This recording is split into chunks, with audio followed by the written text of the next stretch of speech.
Folks, you know this man, but you might not know this man. So we're going to dig into the story of Jack Selby, figure out what makes him tick, what's got him to this point, and we will do that and much, much more. Jack, how you doing, buddy? I'm doing great. How are you? I'm doing very, very well. Thank you again for hosting me on the iced coffee hour. I was very, very nervous when I saw it come out. It was probably a 10 of 10 video for you guys. I felt very disappointed, but hey, It's we gave it not. a shot. It's not a 10 out of 10. So yeah, the people they really liked you, and I appreciate you coming on. I appreciate that. Well, one of the things that I wanted to do today, you and I have talked a little bit, you're trying to make some moves, get some deals done. You tried seller financing, you have your line of sight on your next potential house hack. But I just want to step back and really admit to you that I don't know your story, right? I Mhm. know a little bit about you from today's interaction, but who is Jack? And tell us who is Jack. Sure. Um, who is Jack? I would say a very curious person. So it works out well that I kind of ask questions for a living and fairly ambitious. I'd like to say I'm long-term oriented. Mm, Uh, and just a pretty normal guy. That's 25 years old living in Las Vegas, to be honest. yeah. Well, the story doesn't start there, right? Your journey starts in Southern California. No? Yeah. I grew up in a city called Ventura. It's I would say like a pretty a small to medium-sized city in Southern California, about an hour north of LA. Hmm. Went to college at UCSB, and then somewhere in the mix, I started working with Graham Stephan because I was a huge fan of his content. And then I moved to live with him in Santa Monica. Then we moved to Vegas together. Uh, and that's pretty much it. That now I'm here. We created the Yeah. podcast somewhere in the mix. There you go. Well, one of the things I wanted to ask about was money, right? A Hmm. lot of people know Graham's story, right? Started as real estate agent. Hmm. He's obviously very, I'll say frugal, right? Hmm. The whole, don't buy coffee at Starbucks, make your own.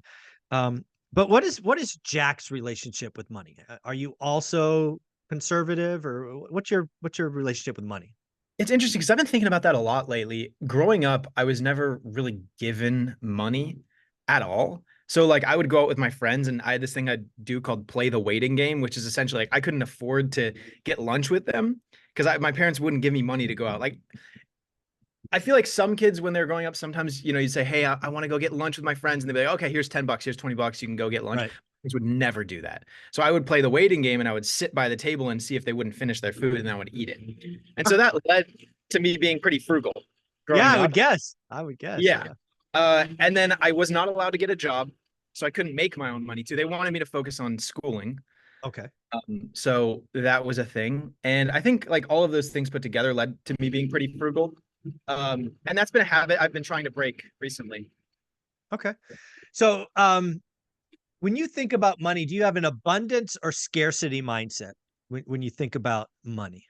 Honestly, I would say I lean more towards abundance, which is, a funny juxtaposition when compared to Graham's just extreme scarcity mentality. Yeah, yeah, Yeah.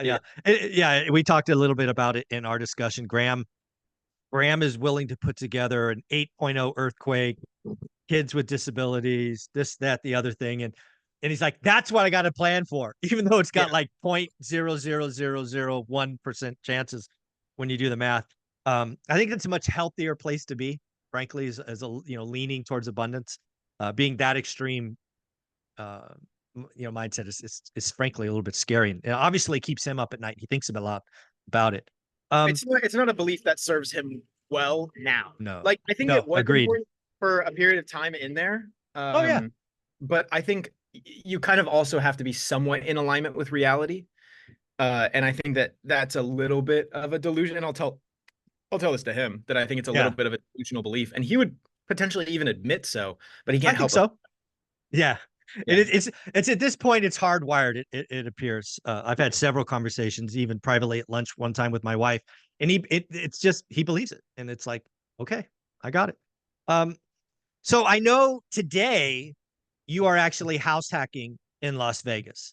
Mhm. Um, why don't you talk about that experience? Because I think one of the things that 25-year-olds, folks younger than you, the path to getting wealthy probably starts with house hacking. Real estate's always been hard, but it's wildly hard today. I think house hacking is a potential launching pad for a lot of people. So talk about that experience.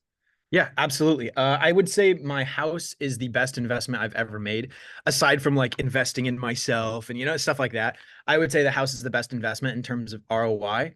I bought the house 3 years ago when rates were really low, so I got 2.874 on the house, borrowed like 500,000 bucks, bought it for around Nice. 600,000, put 20% down. Those are just rough numbers. Sure. Yeah, I've been able to, I'm probably right now, I don't even do the math to be honest, but I'm probably right about break even. So I'm living for free. And I take, the primary bedroom and I got my own bathroom and walk-in closet. So it's like it's a nice living. It's in a good area. I probably could be profiting a little bit, a couple $100 a month, but it's not the biggest deal for me. And yeah, it's been a great experience. I'm getting solar installed right now. I don't know if you can hear this or if the audience can hear it, but it's very loud for me. But that's going to make me cash flow a few $100 a month. Right. Yeah, And again, you're getting solar installed, obviously, so you can reduce your energy expense, and correct. then that falls to the bottom line. Electricity here in Vegas is very expensive just because of Yeah. the air conditioning. Yeah. Yeah, several months a year, it's running all the time. I Yeah. know that experience as well. So this is your first house hack. I know privately, you and I've talked about you're on the hunt for the next one. Mhm. Um, the plan is, I understand it, is you're going to take your current living arrangement, the master bedroom, make that another, I'll call it unit or another rental. So this house that you're in right now will cash flow, and then you're going to go buy another one. Is that the plan?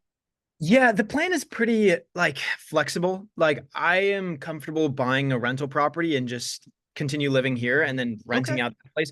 Or if that's only if I find something that fits that need. Yeah. It would work out. The math would pencil with that. I would also consider buying a nicer place and then moving in there and then moving in all of my current tenants because the tenants that I have in this house right now, I call them my tenants, but really they're actually my friends. So Right. like it's kind of a dicey situation, but they are essentially my friends that rent from me, and I would love to live with them in Oh, another okay. like upgrade. I wouldn't charge them more in rent. I would just burden that. But yeah, and then I would rent out this property and it would cash flow. So let me just make sure I understand that. So again, your boys are going to go with you to the next pad if you upgrade. Got it.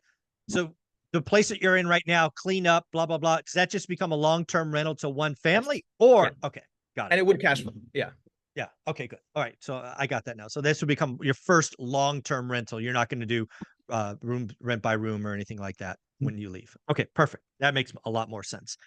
Um, you know, you're 25. You're already ahead of the game of lots of folks.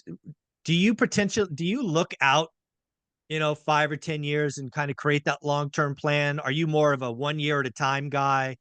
How do you how do you kind of hold yourself accountable to keep moving forward? holding myself accountable to keep moving forward. I would say I do have financial goals in terms of like hit a certain net worth. It's not by a certain age; it's just hitting a certain net worth. So I would say that kind of keeps me going a little bit. I know I want to provide for my eventual family, so I would say that continues pushing me forward.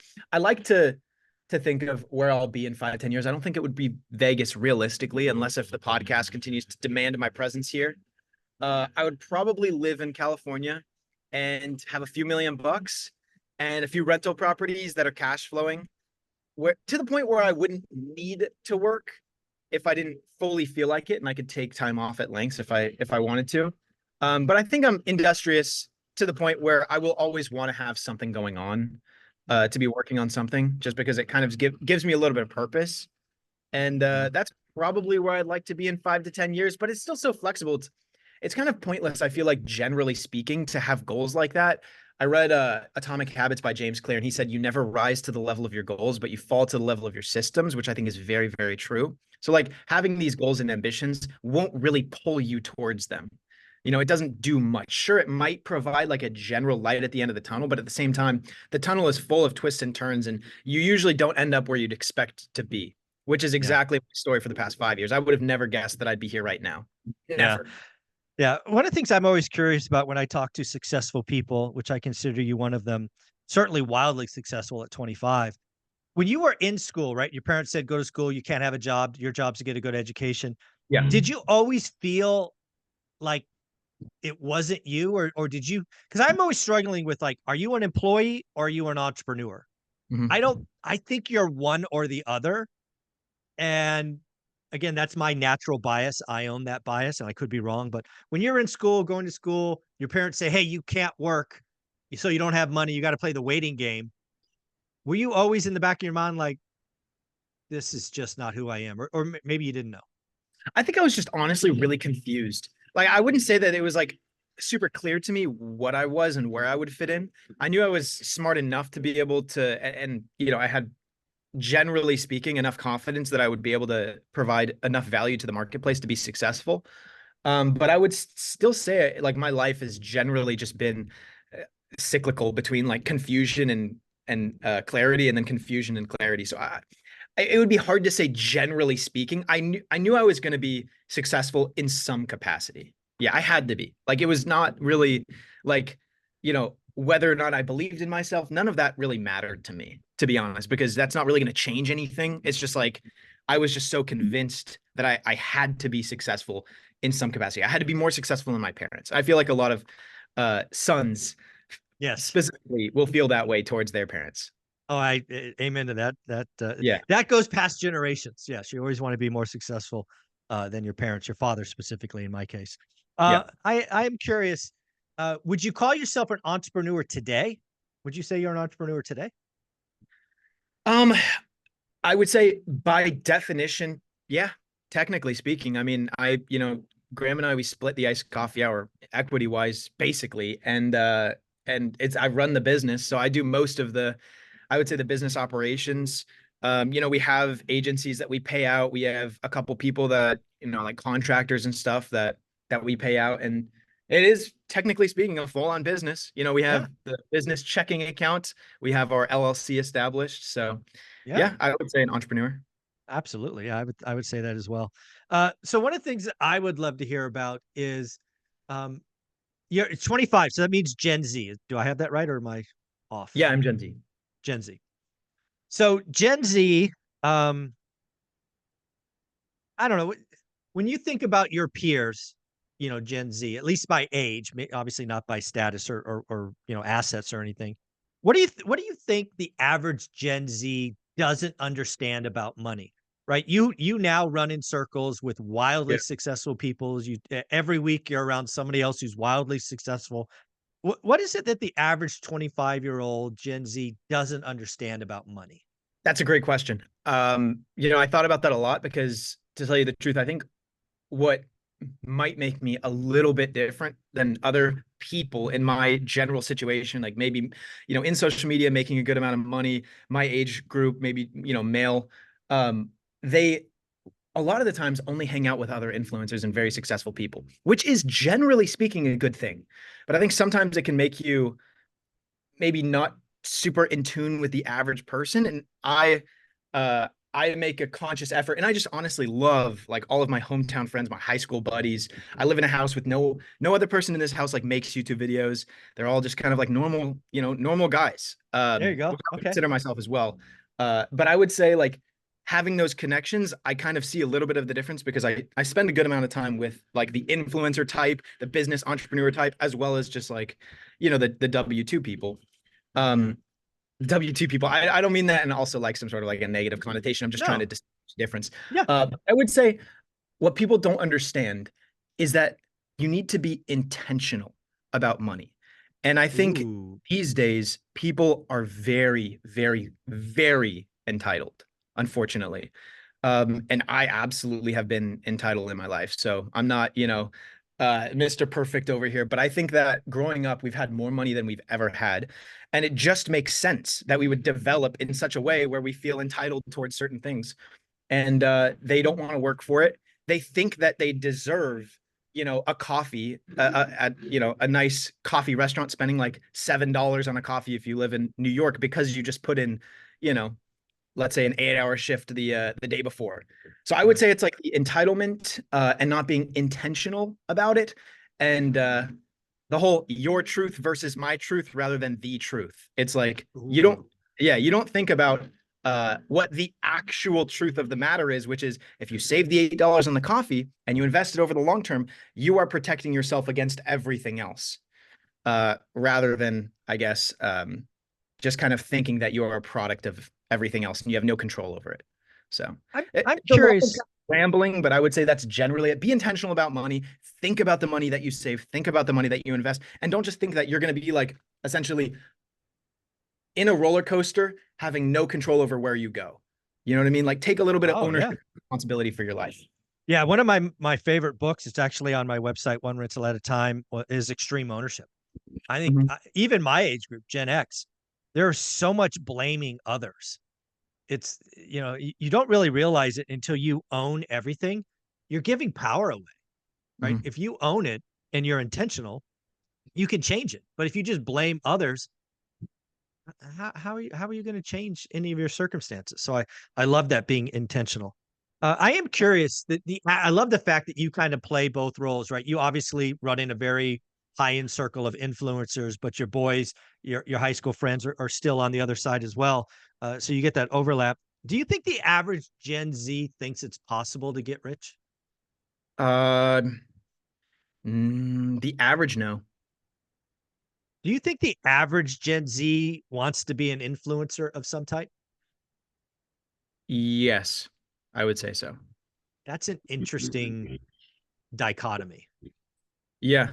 I think generally speaking, people want to be an influencer because it looks very glamorous. Yep, I mean, unfortunately, it's kind of a product of being an influencer is you want to make it look glamorous. of So course. it only makes sense that people would be glamorized by it. And then yeah, people they want to be rich, they want to be an entrepreneur, but I feel like they always have, wanted to be doing well. Yeah. It's just how we have like I think more than ever the rose-colored glasses uh about being rich and an influencer and all of that stuff. Whereas back in the day, maybe it was associated a little bit more with hard work, but maybe not anymore. Yeah, no, it's definitely a connection. I knew we were talking today, so I actually did some reading about Gen Z. I have this percentage. This came from Pew Research Center, so give credit to where credit is due. They said only 32% of young people, and this is Gen Z, young people, have 5 close friends. That is the number one reason for unhappiness. How does that hit you as somebody in Gen Z? I would say having a very like tumultuous life so far, the one thing that keeps me sane and happy are my relationships. And so I've fortunately had a lot of experience in that, I guess.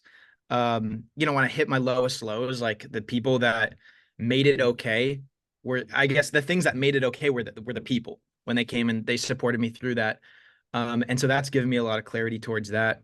And honestly, I'm just really blessed to have the friends that I have. And I would say 100% without a doubt, if you do not have good friends, forget money, forget all of this stuff. Don't forget your health. I think your health is very important. So let's stay in shape, everybody. Yeah, please. Make some good friends and get close to them because you know happiness. What do they say? Happiness is best when shared. Yes. Experiences are best when shared. And they'll also pull you to be a better version of yourself, to make more money, to be more successful, et cetera, et cetera. So yeah, absolutely. Relationships come second to health. No, Yeah. I would Is agree with that. Yeah. bottom of the totem pole relative to that. No, I have a saying that I keep trying to tell people because again, we're trying to help, we're trying to grow the middle class, all that stuff. I keep telling people you got to fire your friends, not all your friends, but some of your friends don't want to grow with you. They're an anchor, they're a negative voice. That they want you to stay who you are, and they don't want you to change and grow. And sometimes we do got to grow, we got to mature, we got to become something different. And But sometimes that's the whole part of like taking ownership of where you're at. People think that they just have to do whatever's given to them. Rather than like, okay, I'm going to see this for what it really is, and I'm going to break off this toxic relationship. They just think that they're in the ride of the roller coaster and they can't control their own life, but you really can. Yeah, folks, read Extreme Ownership. Jocko Willink, I think, is the author, Navy SEAL. But yeah, it's you've got to own your stuff, and that's the biggest thing. Now I'm 52, right? So twice your age. My daughter's 32, so she's older than you. Is you've got to take ownership of who you're around. For Generation X, there was a saying: you're the average of your 5 friends. I still believe that's true. Maybe it's changed with social media. But again, if you want 6 pack abs, get around 5 people with 6 pack abs. You want to be a millionaire, get around millionaires. You want to be a social media influencer, get around those. So, people, I don't comfort. I think that's it. Comfort is addictive, but that's not where growth occurs.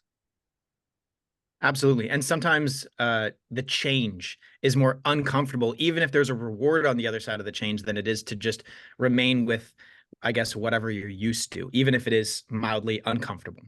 Yeah, I love all of that. One of the things that I knew I wanted to do, because again, iced coffee hour, now over 1 million subs. Congratulations. You now Mhm. have the reach and ability to travel anywhere to interview anyone. You've interviewed some amazing people. The Alex Hormozzi's, Grant Cardone, Peter Schiff, Layla Hormozzi, Cody Sanchez, Michael Saylor, Dave Ramsey, Ben Mala, and so many more. I'm curious, is there a thread of information that you've taken from these folks that other either Gen Z or younger folks or frankly older folks should really witness? Because what I've seen with successful people in different areas is there's just a few things that are tried and true no matter what they're successful in. What have you taken from all these people? Sure. I would say that there's a common thread, which is like being very selective with their time. But I also think that that's not the most important thing, I suppose, if you're just trying to get out of the rat race. Like, I wouldn't say you should be selective with your time at all. Like, I was not selective at my with my time when I was trying to grow. I emailed Graham several times and I said, "Hey, the one thing I can give you, I have no skill whatsoever, but the one thing I can give you is as much time as you want. Like, tell me to do one thing and I will work tirelessly at learning it, perfecting it, and delivering it. Like, I just want to provide value to you. And the only way I could do that was with my time." So I would say, at different stages through the journey, you need to consider different things. And I think it was actually Hormozy that said this. Um, if you're working a minimum wage job, don't get advice from Bill Gates. That's not really going to help you a whole lot. Right. Get advice from someone that's maybe one or two steps ahead of you rather than someone that's 10 steps, because their brain has been completely reformatted to something else. And that honestly will not translate. It's like trying to teach English to a dog. It's just not really going to work. Yeah, I love that. I love that. I would be curious. You obviously had Michael Saylor on here in the last 6 months or so, I believe. Um, Obviously, he's the huge Bitcoin guy, MicroStrategies, all of that. What does Gen Z think about Bitcoin or I don't crypto? think they do. I don't think they like realistically, Oh, there's a small percentage of people that actually understand Bitcoin and understand its value.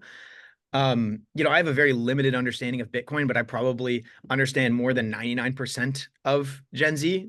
I would just say people think that Gen Z understand because they're like younger and it's techie. yeah. But realistically, people don't truly understand Bitcoin.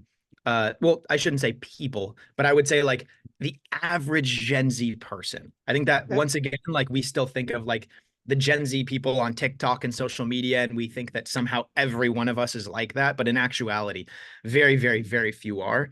Um, that's what I would say. I think a lot of people are attracted to Bitcoin. If you, I suppose, divided up different age groups in terms of like where their portfolio allocation is, you might see a concentration of like younger people in Bitcoin. But I think that's just because they think they'll get rich quick, Mm, and like their friends are talking about it. But I wouldn't say that that has any correlation to do with like a good understanding of Bitcoin, to be yeah. honest. And one of the things I love about iced coffee hours, you're willing to go on the other side, the opposite side of Michael Saylor, I would call Peter Schiff, right? He's Mhm. obviously very much the gold bug. Yeah. He's sort of anti-Bitcoin. He jokes and he just had a tweet this morning that, hey, look at Bitcoin's down, gold's up. I'm curious when you talk to Peter Schiff and you have Michael Saylor, conversation before that, how do you internalize all of these, competitive or different views? The unfortunate reality, and like I said earlier in this conversation, I've had like a cyclical, I guess, experience so far between like clarity and confusion. My understanding so far, I would love to have more clarity and an actual answer, but I think that you never will. I think that, as in terms of stuff like this, it'll be really hard, centuries maybe, before we come to like an objective truth. Because if we truly knew which one was better and which one was worse, I feel like that would, and everyone would know as soon All as, right. one person knew if we actually had an answer. So it's really hard to internalize it, but I would just say come as close to the truth as you possibly can. And internalizing, I would say all of these like combating ideas you just take it a day at a time. Yeah. Like, there's not really, unfortunately, a great answer to that. As soon as I ended the conversation with Peter Schiff, I was like, wow, maybe I should get into gold, you know? And I was very skeptical. And I would say that experience made me a whole lot libertarian than I was beforehand. And that has stuck with me. There you go. And Sailor, I would say that's kind of like the fundamental, uh, the foundation upon which their, ideologies are built upon is like a sort of libertarian thing. So I would say Yes. that's the common truth that I kind of, grasped from that. But their answers to that are kind of going in different Right. directions. So I would say I maybe, to answer your question, I was kind of working through my own thoughts, if you couldn't tell, when I was answering this question. But I would say it's that libertarian foundation. I like That's it. the closer truth that I got from that. Yeah. That's a wonderful observation. I think a lot of people, if you were going to go back on the Iced Coffee Hour and watch Michael Saylor and then watch Peter Schiff back to back, I think that'd be a great challenge for folks. Do yourself a favor, go to Iced Coffee Hour, watch Michael Saylor's interview, then Peter Schiff, and let me know in the comments below, Bitcoin or gold or libertarian, as Mhm. as Jack has kind of highlighted. One of the things that I knew I wanted to ask you about is you had the opportunity to interview Grant Cardone Mhm. at least once, if not more than once. And Grant Cardone is obviously the guy in my world that basically poo-poos the single family home, right? You know my story, one rental at a time, very much pro single family home rental.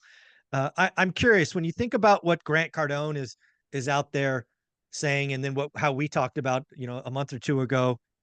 How does that play in your mind? Because again, it's competitive, it's different sides of the road.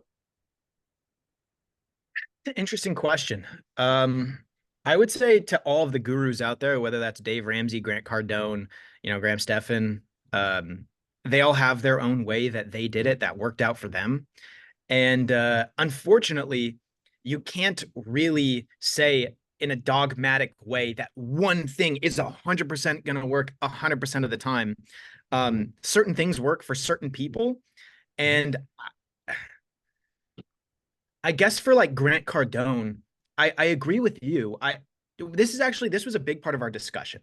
Was like he says that if you have $300 to your name, spend the last $300 on education. And then I was saying, yeah, but the problem is, 1% of entrepreneurs actually end up making it. So why would you encourage something that has such a low success rate? And he said, essentially, well, some people still make it, and I would argue that it's worth more to invest in yourself than it is in something else. And I said, well, yeah, but the stats show the other way. It was a very, very confusing conversation. I'm not really remembering it perfectly all too well. But I would say, generally speaking, find out what works best for you, test, test, test. And then if you have positive results, continue doing that. All these different people, they all have their different ways that they made it. There's no one size fits all. And I would Yeah, just I say think figure that out what works that best. yeah, I think that's wise advice, and myself included, right? You only know it works as it worked for you, and then you try to share your story. I think that's wise advice. Realizing that's where they're coming from, so that's pretty cool. One of the things that I also knew I wanted to talk about is you've interviewed a lot of folks that are very much pro entrepreneur, right? Alex Hormozy, Layla Hormozy, Cody Sanchez, Mhm. and one of the things that I've always admitted is that's not my language, right? I'm not comfortable there. I couldn't imagine having to meet payroll and having to build inventory and having to like that's stuff even today gives me the heebie-jeebies. Mhm. I am curious, when you look at the audience and I think there's very much, hey, 10% of the world. I think Ed Milet says there's 9% of entrepreneurs and everybody else is an employee. Do you kind of see it that way, or do you think there's some people that kind of blend around, or you could change colors, change sides? I think you can generally change sides a little bit, but I wouldn't say that every single person can be an entrepreneur. And I wouldn't say that every single person's fit to be a W-2 employee, truthfully. It's interesting. I heard something that I think about quite often, which is like we see physical differences in people, and it's like extremely obvious. You have a super tall person and you have a super short person. You're like, okay, like you're clearly different people. You have a white person, a black person, Asian person. They're clearly all like you can just look at them and they look different, right? Why do we think that it's any different on the inside between Exactly. people? Every person is completely different. So I would say, like, in terms of being a W-2 employee or being a business person, some people are just coded differently. And I don't know. I think it's a reasonable conclusion to draw. Like, if you can see actual differences on the exterior, that on the interior as well, just like arbitrarily assigned at birth. Some people are different. Yeah. Yeah. And the reason I think that's an important part to acknowledge is you got to remember who the sender is, right? The person communicating in the podcast, sending out information, their story. But we as receivers, people consuming the podcast, we may internalize it different. We may hear a thing. And the thing that scares me the most, and this is, these are my words, not yours, like to hear Alex Hormozy and Gary Vee and Cody Sanchez and all these people push small businesses. There are people on the other side that may respect, love, admire them, and they'll just go for it. And it's like, that's not who they are. Mhm. And that's just I mean, I've seen so many people blow up, right? I'm 20 years, more than 20 years older than you. And it's like, if you don't know who you are, don't be somebody else, right? They've got decades of learning this, and don't think your year one's going to be like their year 10. It That's makes hard me, though, because it's a part of the process of learning who you are, is to okay. fail. If you're never combated with any discomfort, how are Ooh, you yeah. ever going to grow? So I think like, sure, it makes sense to blow up and to fail, but we are so quick to label failing as a bad thing, Mm, you know? growth. Yeah. So, and a lot of the people that consume that are people between the ages of like, 16 and 25. And I think if there's a time to fail and a time to figure out who you are, it's probably in that age range. So Amen. like, I said, it's just, it's so boring, but it is the truth that I've arrived to so far, which is you got to figure it out for yourself. Unfortunately, I wouldn't say dogmatically you are the type where you need to be a W-2 employee, get stock options, have a high income, and just invest and save. Don't buy the Starbucks, and you'll be Mm, successful and you'll have millions of dollars. I wouldn't be the type of person to say, quit the job, start a business, make the startup. You're the type of person that can take on that risk and you will be successful. It's just hard to yes. say. It's funny. I just had a conversation with Pace Morby a couple of weeks ago, a couple of hours.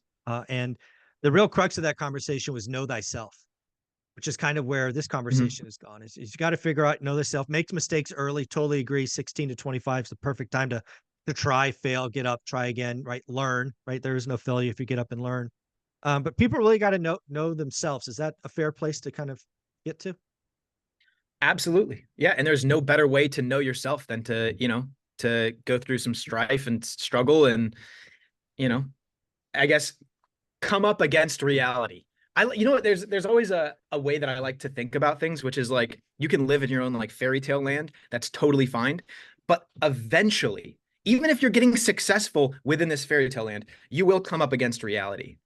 And reality will always win.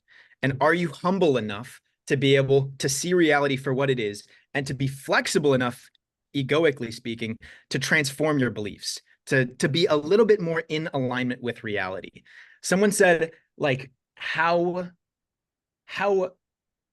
good of a grasp on reality you have can only be measured by how well you can predict the outcome of a certain decision, experience, or choice, and how accurately, I guess, your prediction is. And if you can continue to do that over and over and over again, you have an accurate grasp on reality, how the market will respond to your skills, how the economy works, how relationships work. If you go and you confront your girlfriend about something that, hey, you think in your brain, I think if I mention this or if I say this in this way to my girlfriend, she will be very receptive of it. If she actually is, you have a good, accurate grasp on relationships, on reality, and you can test this over and over and over again. And if you're constantly surprised by the outcomes of your decisions, then you probably have a bad grasp on reality, and you should reconsider the way that you think things. Oh, I love that. It's great advice. Folks, you might want to rewind that, listen to that again, because that's gold right there. I got two kind of final questions before we wrap up. Number one, I always want to ask you, you've interviewed a who's who of luminaries and gurus and famous folks on the Iced Coffee Hour.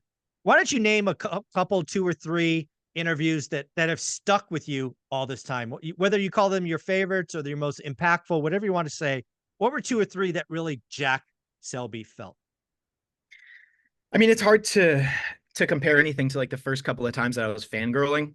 So like this kind of, I guess it's not a very productive answer, but I would say this guy Loft. Like I grew up watching his YouTube videos, and he was like one of the first people we had on the show, and I was freaking out because I got to meet him. So that was very surreal.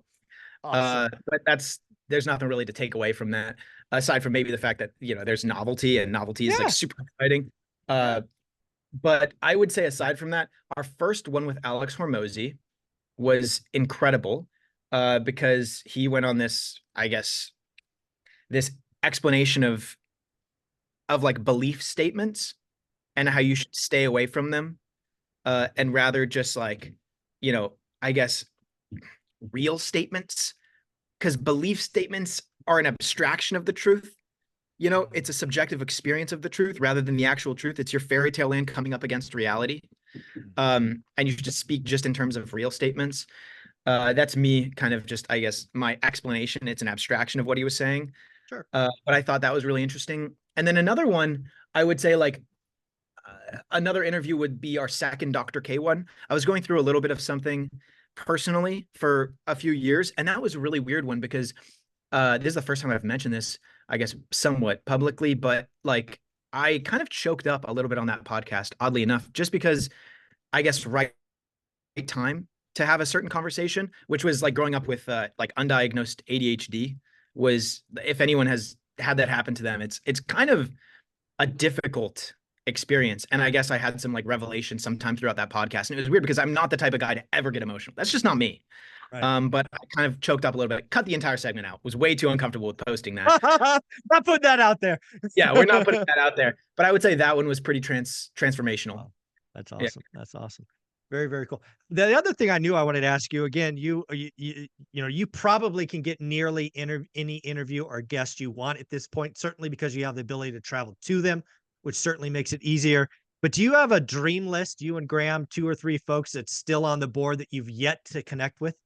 Yeah, Joe Rogan, Lex Friedman, and Elon Musk would all be incredible. For selfish reasons, Rex Orange County is my favorite musician. So I think it would do incredibly well? Maybe once it hit the algorithm and it went to his super fans, but it would not hit with our audience. But I would love to have him on the show. And yeah, I would say those are I would, this sounds kind of interesting, but I would love to have Kamala Harris on the show. I would love to do that.